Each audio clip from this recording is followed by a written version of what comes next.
7 years. That's how long Cleo shared a bed with the most terrifying creature in Europe, yet he never laid a single finger on her. She thought Benedict Schuyler despised her. She was wrong. Because tonight, the Vampire King is on his knees, begging for a single taste. The world knew Benedict Schuyler as an elusive British billionaire, a man who possessed sprawling estates across the Scottish Highlands and a monopoly on European logistics. But the shadow world, the hidden society of the nocturnal elite, knew him as the sovereign of the Northern Covens. He was a vampire of ancient, terrifying power, and Cleo Penelope Hastings was his wife. Their marriage was not born of love. It was a transaction forged in blood and ink. 7 years ago, her father, Richard Hastings, bankrupted their family's centuries-old estate. Worse, he embezzled from the Schuyler Syndicate. The penalty for stealing from vampires was a slow, agonizing death. To spare his life, a treaty was struck. The Hastings bloodline, though financially ruined, was an aristocratic human lineage of impeccable purity. At 18 years old, she was packed into a black town car in the dead of night and driven to Schuyler Manor, traded like currency to settle a debt. She had been prepared for a monster. She had braced herself for pain, for dominance, to be used as a personal blood bag by a creature of the night. But the reality of her marriage proved to be a far crueler psychological torture. Benedict Schuyler never touched her. For 2,555 nights they shared the same cavernous, silk-sheeted bed in his master suite. He was breathtakingly beautiful, possessing the sharp, aristocratic features of a fallen angel, with piercing silver-grey eyes and dark hair. Yet he treated her as if she were made of toxic glass. When he slipped into bed hours after midnight, his skin was as cold as marble, and he would lay rigidly on the absolute edge of the mattress. If she accidentally rolled over in her sleep and a single inch of her skin brushed against his, he would flinch, rise immediately, and spend the rest of the night locked in his study. At first she felt relief, but as the years bled into one another, that relief curdled into a deep, humiliating agony. She was his wife in name only. She attended the lavish midnight galas on his arm, smiling for the cameras and the prying eyes of the vampire court. She wore the blindingly expensive Schuyler diamonds around her neck, but behind the closed mahogany doors of their estate, she was a ghost. She watched how the other vampires looked at her. Vivienne Carmichael, Benedict's ruthless second-in-command, made sure she knew exactly what her untouchable status meant. "You're a rotting asset, Cleo," Vivienne sneered one evening in the manor's library, swirling a glass of thick crimson wine. 7 years, and he hasn't taken a single drop of your blood. He hasn't claimed you. A human consort who remains unmarked is a human consort who is unwanted. Everyone in the syndicate is laughing. We are simply waiting for the day he grows bored and tosses you into the freezing lock. Her words planted a seed of dark insecurity that rooted deep in Cleo's chest. Did he find her repulsive? Was her blood somehow tainted? She spent hours staring into her vanity mirror, pulling at her skin, analyzing every flaw, wondering why the man she was legally bound to looked at her with such tightly coiled restraint, or was it disgust? The breaking point of her sanity occurred just 3 weeks before her 25th birthday. She was in the estate's glass greenhouse, pruning a bush of rare black roses that Benedict had imported from Turkey. The thorns were vicious, and her hand slipped. A sharp barb sliced deep into the pad of her index finger. She gasped, flopping the shears. Bright crimson blood welled to the surface, dripping softly onto the marble floor. Suddenly, the temperature in the greenhouse plummeted. She turned to see Benedict standing in the archway. He had just returned from a syndicate meeting in Paris, still wearing his bespoke charcoal suit. But he wasn't looking at her face. His silver eyes were locked onto the drop of blood on her finger. The transformation was terrifying. The whites of his eyes flooded pitch black. The veins under his pale skin darkened, webbing across his cheekbones, and his jaw subtly unhinged as his fangs descended. He took a predatory step toward her, a low, guttural growl vibrating from his chest. It was a sound that made every human survival instinct inside her scream. "Benedict," she whispered, clutching her bleeding hand to her chest. "I cut myself. It's okay." He took another step, closing the distance between them in a blur of supernatural speed. He was suddenly towering over her, chest heaving. She could smell the cold ozone and expensive cologne clinging to him. For a split second she thought he was finally going to take her, that the 7-year drought was over. She tilted her neck, submitting, a strange mix of terror and desperate longing washing over her. Instead, Benedict squeezed his eyes shut, his fists clenched so hard at his sides that she heard the bones in his knuckles crack. "Get out," he snarled, his voice a harsh, jagged rasp that sounded nothing like her composed husband. "Benedict, please." "I said get out, Cleo," he roared, slamming his fist into the reinforced glass wall of the greenhouse, shattering the pane into a million glittering pieces. "Leave my sight before I do something we will both regret." Tears stung her eyes. The humiliation was absolute. She ran from the greenhouse, leaving him standing amidst the shattered glass, completely convinced that her husband was violently repulsed by her very existence. She didn't know then that his reaction wasn't disgust. It was the agonizing, barely leashed restraint of a starving man fighting his own demons to keep her alive. The night of her 25th birthday arrived, marked by the most extravagant gala the shadow world had seen in a decade. It was hosted at the Skylar Tower, a towering spike of black glass in the heart of London. To the human world it was an exclusive charity ball. To the vampires it was a high-stakes political summit to renew territorial boundaries. For her it was a deadline. In vampire lore, 25 was the age of maturation for a human consort. If an aristocratic bloodline remained unclaimed by this age, the marriage treaty could be legally dissolved, and the human could be discarded or claimed by another. She stood in front of the mirror in the penthouse dressing room. She was wearing a blood-red silk gown that clung to every curve, plunging daringly low in the back. Her dark hair was swept up, exposing the long, pale column of her neck. She wore no jewelry, deliberately leaving the space where a vampire's mark should be completely bare. It was an act of defiance, a silent challenge to the husband who refused to look at her. When she descended the grand staircase into the ballroom, conversations halted. Hundreds of immortal eyes turned toward her, their gazes hungry, calculating and mocking. She found Benedict standing near the grand piano, speaking with a Russian coven leader. He looked devastatingly handsome in a black tuxedo. When his eyes met hers, a muscle feathered in his jaw and his gaze darkened, sweeping over her exposed skin. But, as always, he looked away first. He offered her no smile, no hand to guide her down the stairs. She swallowed the lump in her throat and stepped into the viper's nest alone. The night was a blur of forced smiles and dodging predatory advances from foreign vampires who knew her husband had not claimed her. As the hours ticked closer to midnight, she found herself cornered on the outdoor terrace, overlooking the glittering skyline of London.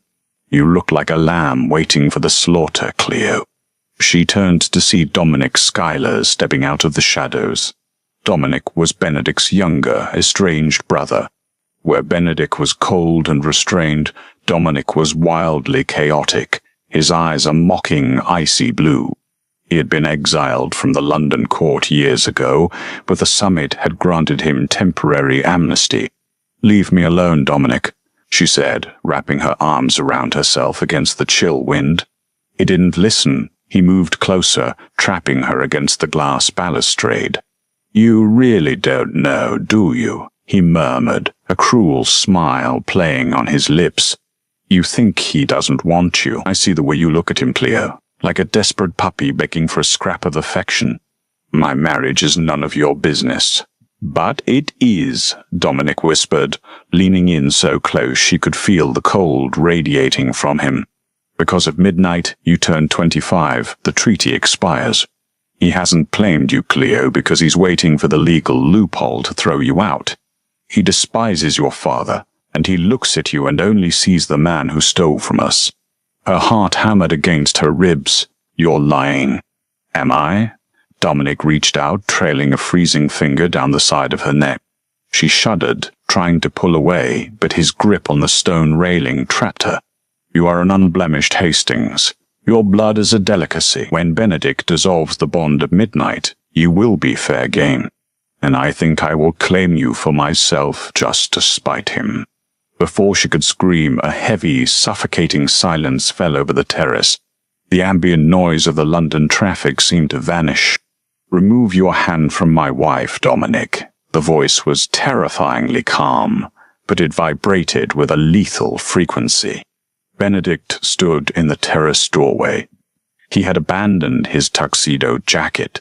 His tie was loosened, and his eyes were no longer silver. They were the abyssal, terrifying black of a fully realized predator. Dominic smirked, dropping his hand from her neck. "Just keeping her entertained, brother. Though I suppose she'll be my problem in about 20 minutes anyway." In a fraction of a second, Benedict crossed the terrace.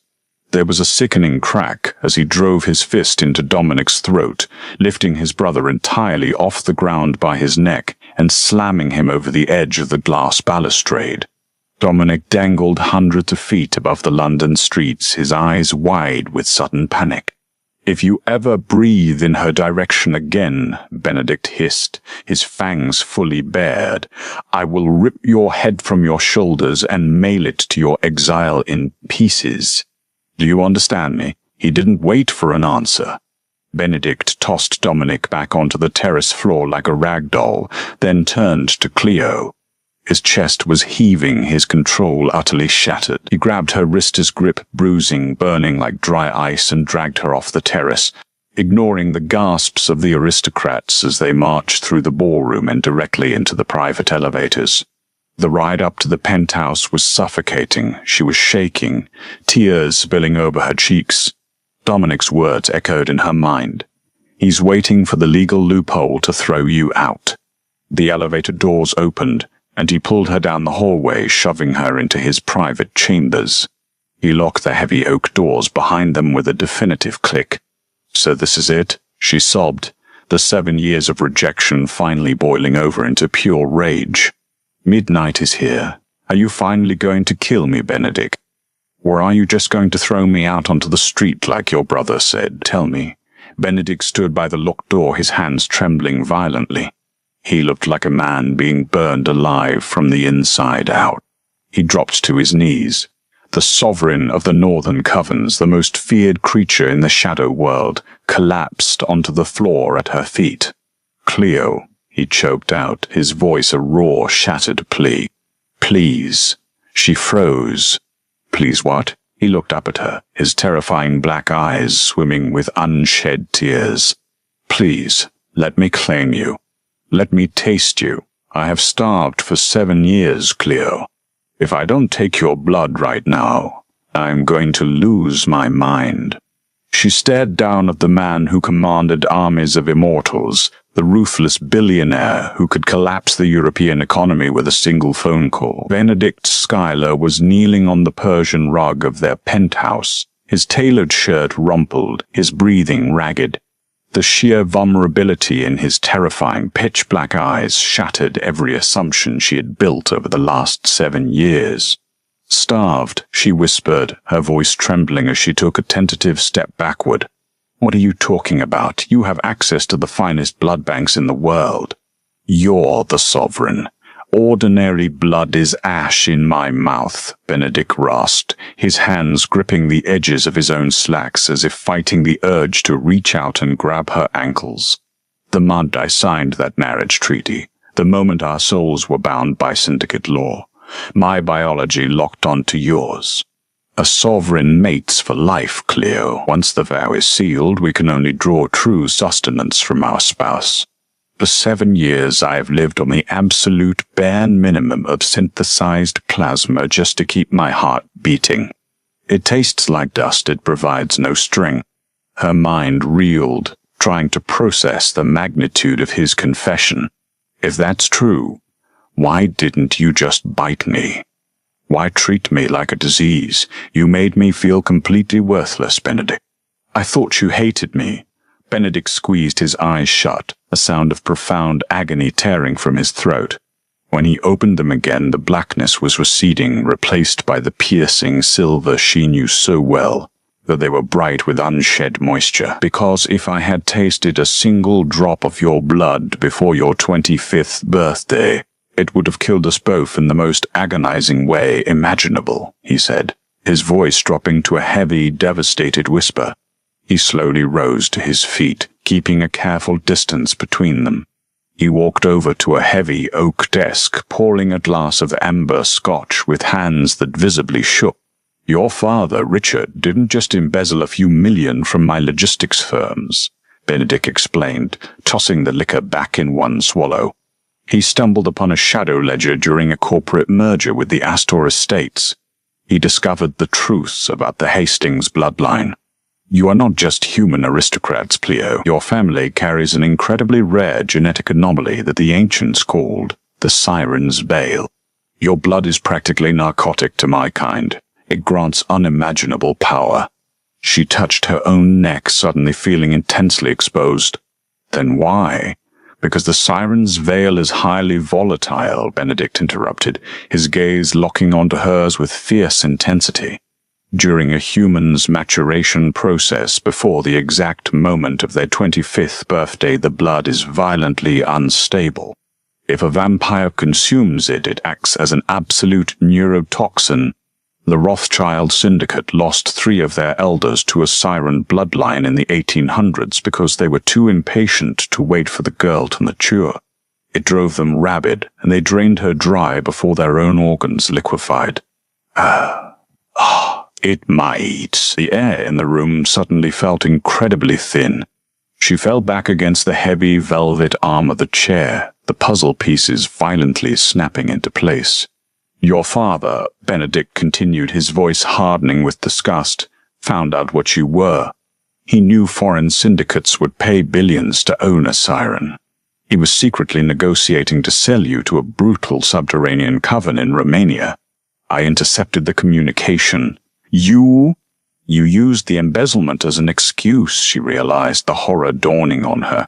The debt wasn't real. It was the only way to legally extract you from his custody without starting a global vampire war, Benedict said, stepping closer, though he still kept a torturous 3 feet of distance between them.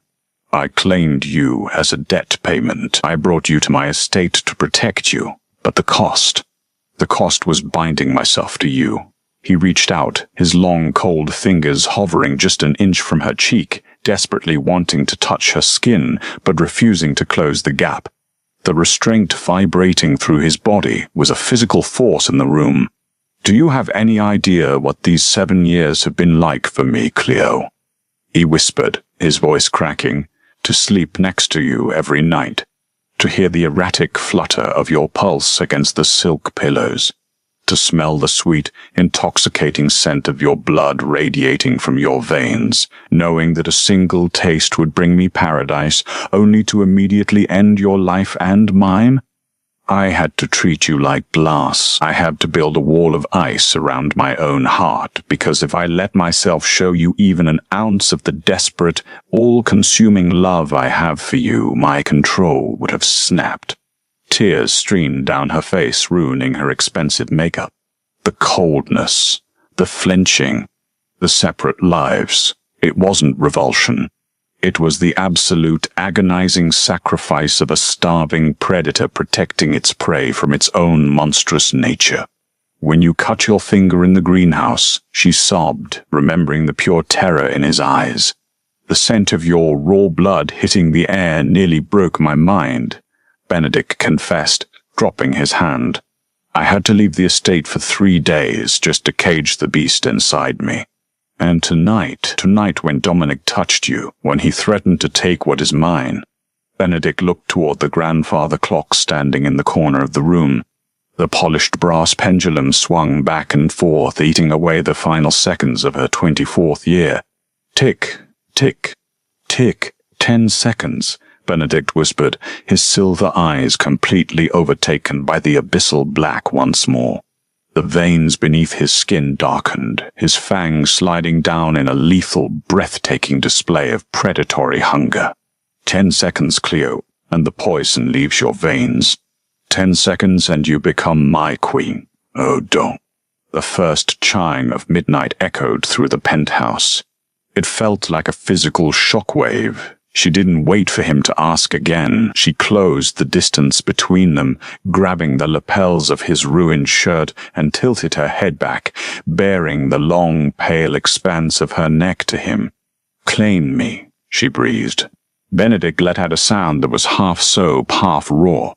His arms banded around her waist, lifting her flush against his hard, marble-cold chest. One of his hands buried itself in her pinned-up hair, tearing the diamond clips away so her dark curls fell in a cascade around their shoulders. Dong! The second chime rang out as his mouth descended on her neck. He didn't bite immediately. He dragged his tongue over her leaping pulse point, inhaling the scent of her skin like a man who had just breached the surface of the ocean after drowning for a decade. The sheer reverence in his touch made her knees buckle, but he held her firm. "Dong, mine," he growled against her skin, and then his fangs pierced her flesh. She gasped, her back arching against his arm. She had expected pain, but instead a rush of euphoric liquid heat exploded from the puncture wounds, flooding her veins. It was the venom, the mystical binding agent of the sovereign. Her vision flashed with brilliant colors. She could suddenly feel him. She felt the hollow, agonizing cavern of his starvation, the crushing weight of his loneliness, and the fierce, protective love he harbored for her. As her blood hit his tongue, a violent shudder ripped through his massive frame. He drank deeply, groaning as the siren's veil, now fully matured and safe, ignited his dormant strength. The air in the penthouse began to crackle with static electricity. The glass windows overlooking the London skyline rattled in their frames. The power of a fully fed, fully bonded sovereign was radiating from him in terrifying, invisible waves. He pulled back slowly, licking a stray drop of crimson from his bottom lip. The wounds on her neck had already closed, sealed by his venom, leaving 2 perfect, silver crescent moon scars. "The mark of the king. Cleo," he whispered, his eyes blazing with a terrifying, beautiful light. "My soul. My queen." Before she could answer, the heavy oak doors of the penthouse were blown completely off their hinges, splintering into heavy shards of wood that rained down on the carpet. Benedict instantly shoved her behind him, shielding her with his body. Standing in the ruined doorway was Vivian Carmichael, flanked by a dozen heavily armed rogue vampires. She held a custom-machined tactical rifle loaded with ultraviolet phosphorus rounds, weapons designed specifically to execute high-ranking immortals. "Well, well," Vivian sneered, stepping over the wreckage. "So the coward finally found his fangs. It's too late, Benedict. The Syndicate watched you humiliate yourself over a human for 7 years. You are starved. You are weak. Dominic's little stunt on the terrace was just a distraction to get you away from your guards. The Northern Covens belong to me now." She raised the rifle, aiming it directly at Benedict's chest. "Kill them both. Be quick about it." But Vivienne had made a fatal miscalculation. She had assumed Benedict was still the starving, restrained ghost he had been for 7 years. She didn't realize what coursed through his veins now. Benedict didn't even flinch. He let out a low, terrifying laugh that vibrated with a sonic resonance, shattering the remaining crystal decanters on his desk. "You always were an impatient creature, Vivian," Benedict said softly. He didn't run. He simply raised a single hand.